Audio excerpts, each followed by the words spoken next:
L'évangile de Matthieu, chapitre 15, et nous lirons à partir du verset 1er. Je vais vous laisser le temps de trouver ce passage dans votre Bible. Premier livre du Nouveau Testament, chapitre 15. Et le verset 1er. Vous savez qu'il y a 4 évangiles, Matthieu, Marc, Luc et Jean, pour ceux qui nous rejoignent, qui sont peut-être là pour la première fois. Et les 4 évangiles retracent la vie de Jésus, mais aussi ses enseignements. Nous allons découvrir ici un événement intéressant, un épisode de la vie de Jésus.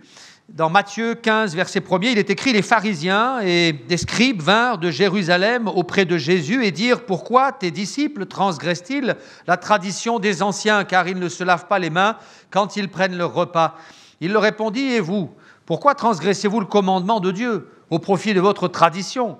Car Dieu a dit, honore ton père et ta mère, et celui qui maudira son père ou sa mère sera puni de mort. Mais vous dites, celui qui dira à son père ou à sa mère, ce dont j'aurais pu t'assister est une offrande à Dieu, n'est pas tenu d'honorer son père ou sa mère.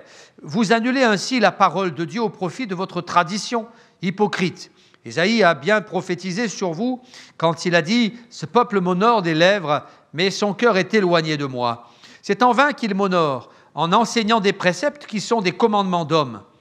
Ayant appelé à lui la foule, il lui dit, « Écoutez et comprenez, ce n'est pas ce qui entre dans la bouche qui souille l'homme, mais ce qui sort de la bouche, c'est ce qui souille l'homme. » Alors ses disciples s'approchèrent et lui dirent, « Sais-tu que les pharisiens ont été scandalisés des paroles qu'ils ont entendues ?» Amen. Nous allons parler ce matin des paroles. Nous allons parler ce matin de ce qui sort de notre bouche.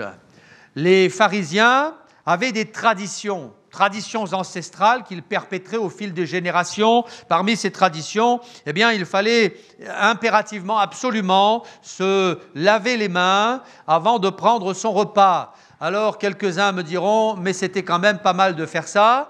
Et c'est vrai que finalement, c'était pas si bête. Se laver les mains avant le repas, c'est bien, c'est même recommandé, conseillé et reconseillé avec tous les virus qui passent par là. On peut s'asperger d'eau, de savon, de liquide hydroalcoolique et ça, c'est bien, c'est vrai. Mais en réalité, ils avaient fait de cela un précepte divin. C'était un incontournable. Et lorsqu'ils ont vu les disciples de Jésus manger sans s'être lavé les mains, ils ont été choqués. Et là, ils ont fait la remarque. Et il y a eu des discussions à ce sujet. Le Seigneur va donc prendre la parole et il va les remettre en place avec douceur et fermeté. Au passage, il va quand même les traiter d'hypocrites.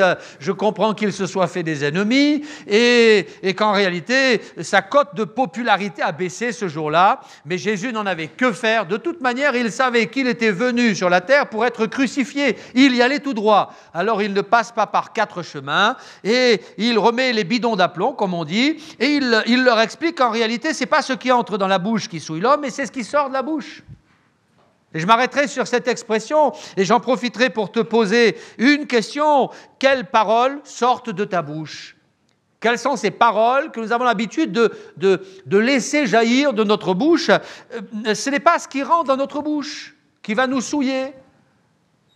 Quels que soient les aliments que tu as l'habitude de consommer, en réalité, ce n'est pas ça l'important. Ce que Dieu regarde, c'est ce qui sort de ma bouche.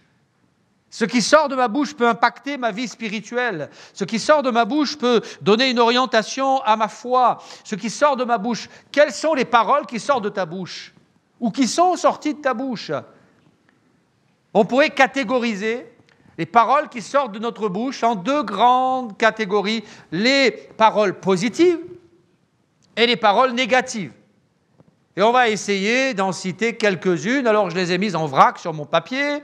On va passer d'une négative à la positive et de la positive à la négative. Je vais essayer de survoler les paroles qui pourraient sortir de notre bouche et qui pourraient impacter notre marche chrétienne, notre foi, notre mentalité, notre santé spirituelle. Il y a des paroles qui sont négatives. Par exemple, les paroles amères. Paroles amères. Il y a des personnes qui sont habituées à proférer des paroles qui sont des paroles amères. Bien souvent, les paroles amères sont des paroles qui sont blessantes, qui sont humiliantes, paroles de calomnie, elles sont parfois empreintes de revendication, de révolte. Il est dit dans Exode que le peuple a murmuré.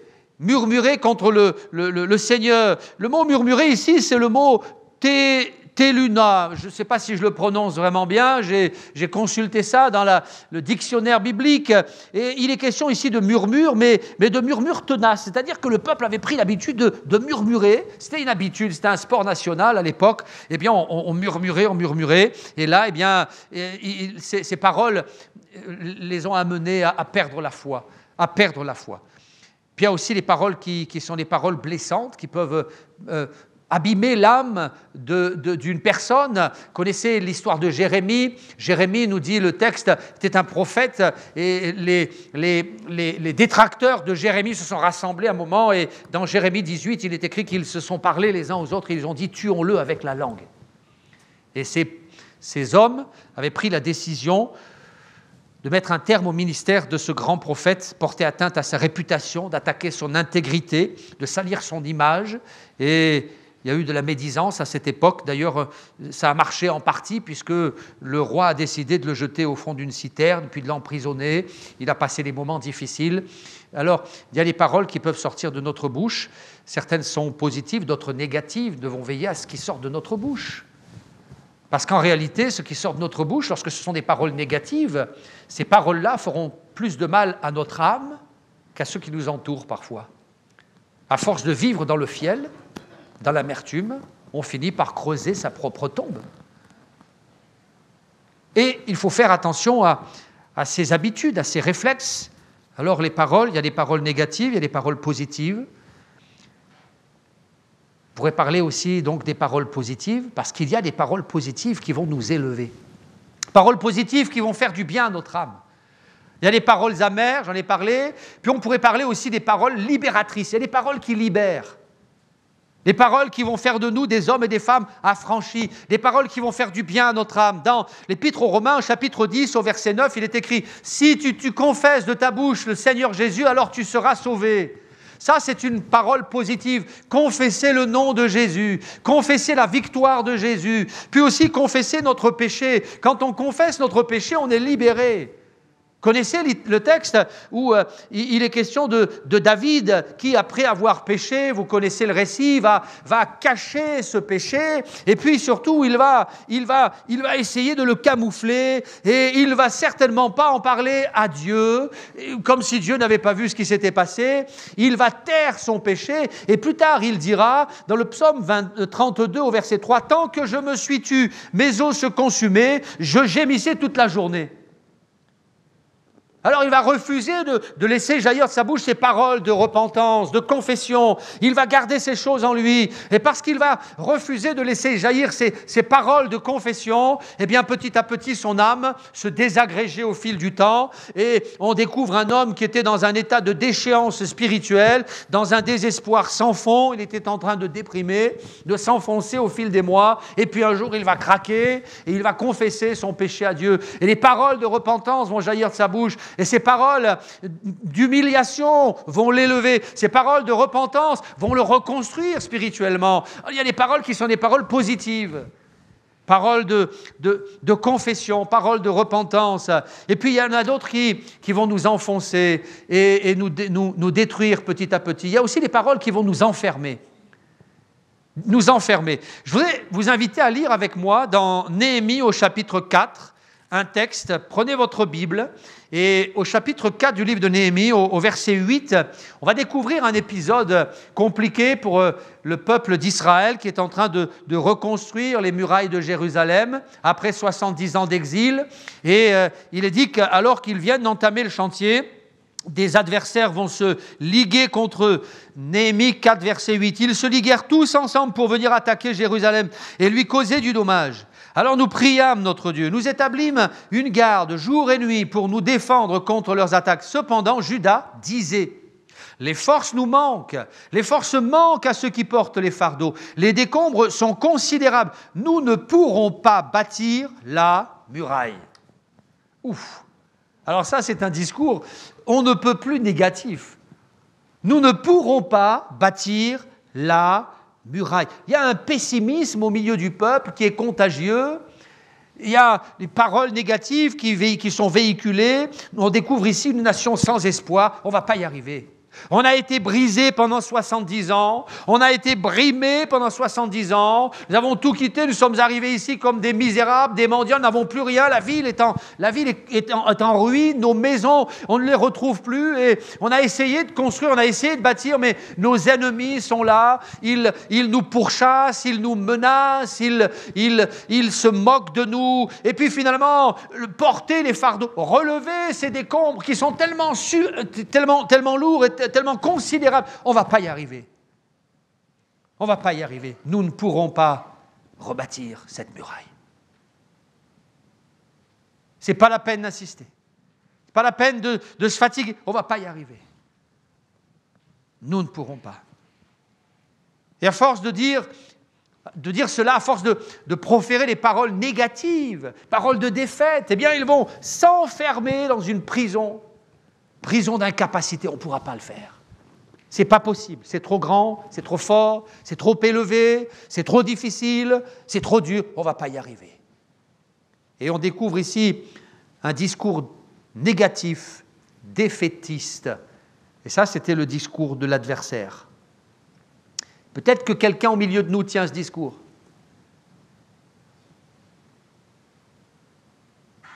Avant le culte, tu étais là, tu disais, je ne vais pas y arriver.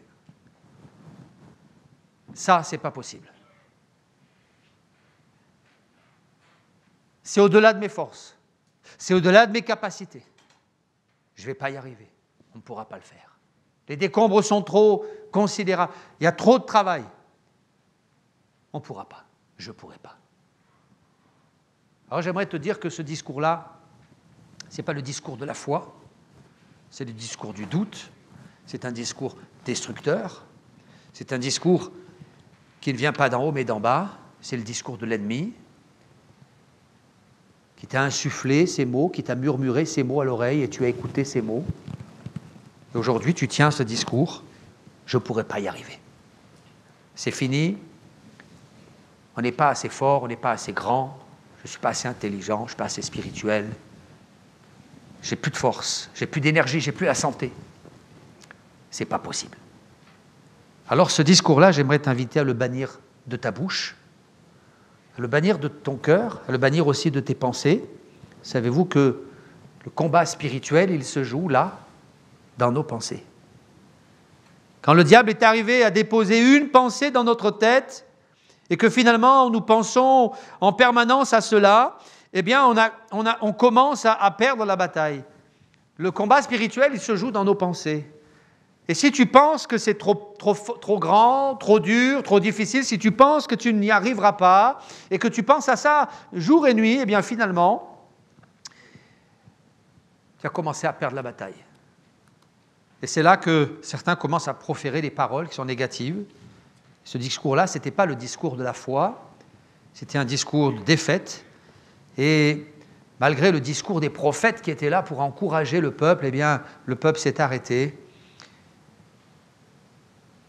de bâtir pendant un temps. Alors il y a les paroles négatives qui sortent de notre bouche. Peut-être que tu as dit « je ne vais pas y arriver ». Puis il y a les paroles négatives qui sortent de la bouche des autres à notre propos, qui nous disent « mais toi, tu ne vas pas y arriver ». Ça aussi, c'est difficile. Quand les gens nous regardent et nous disent « toi, ce n'est pas la peine d'insister, tu n'y arriveras jamais ». Quand on nous met un bonnet d'âne et qu'on nous met au fond de la classe en disant « mais de toute façon, celui-là, ce n'est pas la peine d'insister, c'est fichu ». Et peut-être que dans ton enfance, on t'a stigmatisé comme cela et qu'on t'a dit « mais toi, de toute manière, ce n'est pas la peine, n'insiste pas ». Et les personnes qui ont entendu ce discours, et finalement, à force d'entendre ce discours, de subir ces regards, cette discrimination, ces humiliations, ces propos négatifs à leur encontre, eh bien, ils ont été convaincus que finalement, ils n'y arriveront pas. Les paroles négatives qui vous mettent dans une catégorie de personnes, toi, tu es dans la catégorie des perdants, tu es dans la catégorie des nuls, tu es dans la catégorie des ratés, toi, tu es dans la catégorie des derniers de la classe, alors c'est même pas la peine d'insister. Il y a un jeune garçon qui a souffert cela pendant toute son enfance et sa jeunesse. Et ce garçon, c'était David le berger. Vous connaissez le récit, le passage où le Philistin est là, il menace le peuple d'Israël, et puis David arrive de manière tout à fait incongrue, là, c'est la bataille, il a quelques vivres dans son sac, il apporte les vivres à ses frères qui sont des soldats, qui sont au front, et il vient pour leur apporter ses vivres, et puis il apprend ce qui se passe. Alors il s'interroge, il se documente, il se renseigne, et puis il apprend ce qui se passe, et là, on lit 1 Samuel chapitre 17 au verset 28. David apprend ce qui se passe et là, eh bien, il est devant ses frères. Il est écrit que David va prendre la parole. Donc, et verset 28, il est dit « Eliab, son frère aîné, qu'il avait entendu parler à ses hommes, fut enflammé de colère contre David. » Et il dit, pourquoi es-tu descendu et à qui as-tu laissé ce peu de brebis dans le désert? Je connais ton orgueil et la malice de ton cœur, c'est pour voir la bataille que tu es descendu. On s'arrête ici. Là, c'est la première chose. David commence à discuter avec les gens qui sont là. La colère bout dans son cœur, il a envie d'aller au combat. Et là, il y en a un qui arrive et qui le stoppe net, c'est Eliab, son frère, le grand frère, qui lui dit, écoute David, toi tu restes à ta place. Parce que de toute façon, tu es un enfant, tu es un bon à rien, tu es venu juste pour nous apporter des brebis, mais tu es un orgueilleux. Alors tu veux te montrer, tu te la racontes, là tu veux faire le beau devant tout le monde, mais tu es un orgueilleux. Une première claque. Tu es un orgueilleux. Et puis on va un peu plus loin, au verset 33 maintenant. David est devant Saül. David dit à Saül au verset 32 que personne ne se décourage à cause de ce Philistin. Ton serviteur ira se battre avec lui. Saül dit à David, mais tu ne peux pas aller te battre avec ce Philistin, car tu es un enfant et il est un homme de guerre dès sa jeunesse. Mais tu ne peux pas. C'est pas possible, tu ne vas pas y arriver. Deuxième claque.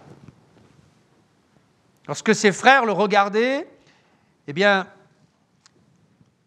Eliab considérait qu'il était un orgueilleux. Il va le lui dire sans détour.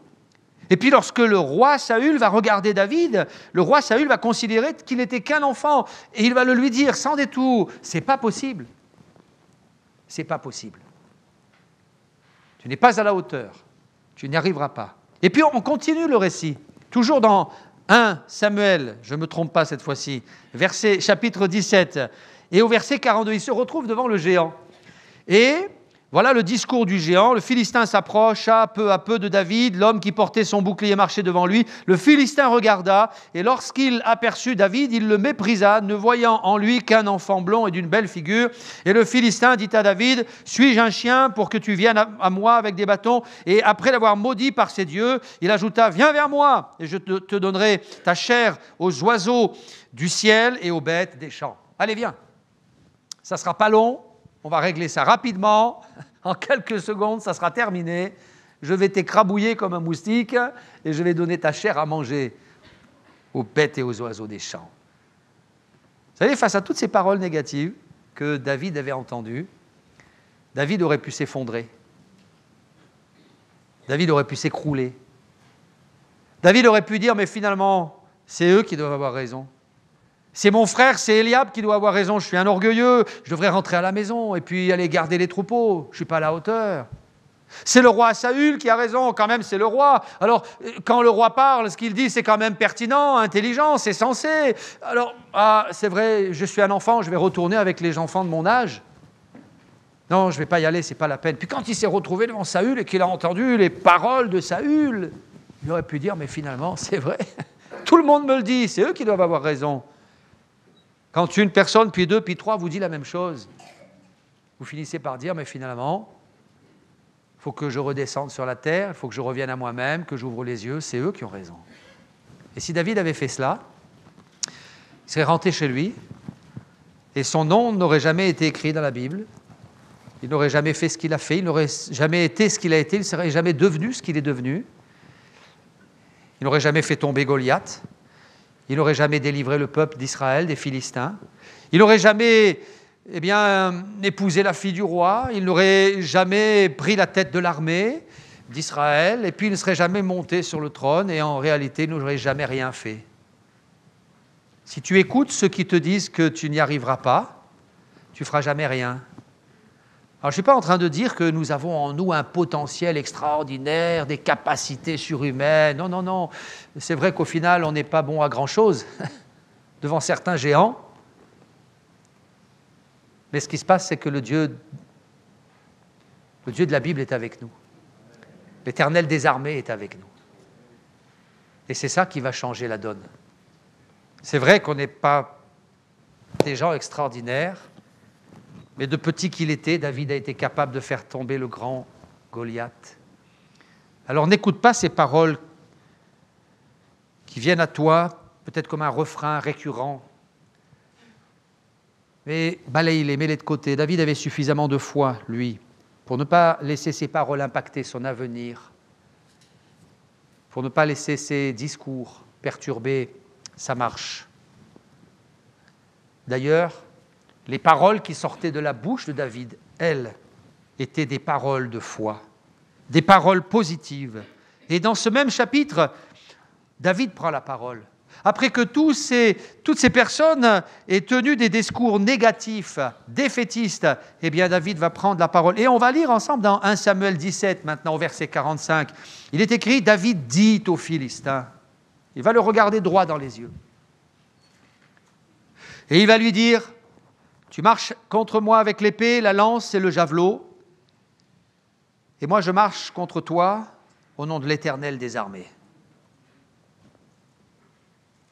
Au nom de l'Éternel des armées, du Dieu de l'armée d'Israël que tu as insulté. Alors aujourd'hui, l'Éternel te livrera entre mes mains. Je t'abattrai, je te couperai la tête. Aujourd'hui, je donnerai les cadavres du camp des Philistins aux oiseaux du ciel et aux animaux de la terre. Et toute la terre saura qu'Israël a un Dieu. Amen. David a été capable de regarder le géant droit dans les yeux et lui dire, Goliath, c'est toi qui vas tomber. J'imagine qu'il a dû lever la tête pour le lui dire. Parce que le géant, c'était un géant. Mais il ne s'est pas laissé démonter. Et en réalité, quand on lit ce texte, on s'aperçoit que le combat n'était pas équitable. Mais oui, pauvre géant. Le combat n'était pas équitable parce que le géant n'avait qu'une épée à son service, un javelot, alors que David, lui, avec toute l'Éternel, avait toute l'armée de l'Éternel à ses côtés. Le combat n'était pas équitable. Et c'est le géant qui va tomber aujourd'hui. Aujourd'hui. Alors je voudrais t'inviter ce matin à regarder ton géant en face, à lui parler et à lui dire, géant, c'est toi qui vas tomber, c'est pas moi. Quel est ton géant? Ce géant qui a proféré des paroles négatives à ton encontre. Alors ouvre la bouche maintenant et prononce des paroles de foi. La parole de foi, elle est encourageante. La parole de foi, elle est stimulante, elle est bénissante. La parole de foi, elle fait du bien. Elle apaise, elle relève, elle guérit. La parole de foi, elle nous propulse en avant, elle nous fait grandir. La parole de foi, elle nous donne de l'assurance devant nos géants. Alors, aie une parole de foi maintenant. Et une parole de foi pour ta propre vie, mais aussi une parole de foi peut-être pour ta famille, pour ton entourage. Et une parole de foi pour tes enfants, pour ton fils, pour ta fille, pour ta femme, pour ton mari. Et une parole de foi pour ceux qui t'entourent et pour ceux dont tu as la responsabilité. Et dis-leur, tu vas y arriver. Et dis-leur, avec le Seigneur, on va faire tomber nos géants. Alléluia. Et une parole de foi. Et c'est cette parole de foi qui va te permettre de faire tomber cet adversaire qui se dresse devant toi. J'aimerais que maintenant, nous puissions avoir des paroles de foi. Et on va courber nos têtes, et on va baisser nos fronts, et on va avoir des paroles de foi. Et on va proclamer que Jésus est plus grand que nos géants. J'aimerais entendre maintenant un murmure dans l'Église, le murmure de la proclamation de la puissance de Jésus. J'aimerais entendre vos prières. J'aimerais entendre vos prières.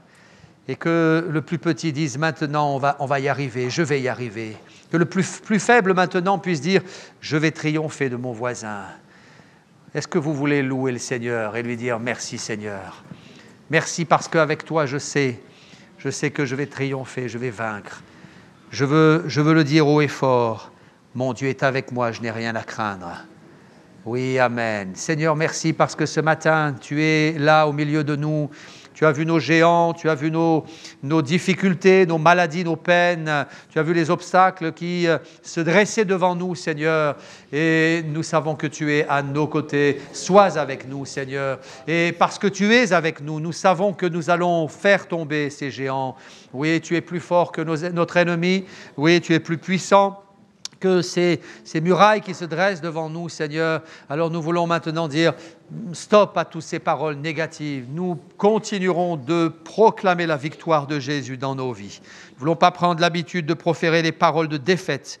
Et nous voulons au contraire prendre l'habitude de proclamer la victoire par le nom de Jésus. Merci Seigneur, parce que maintenant nous savons que tu vas nous porter secours. Et nous prenons la décision de ne plus proférer de paroles négatives. On reste dans la prière et je t'invite à prendre cette décision. Il y a des amis qui ont eu l'habitude de proférer des paroles négatives.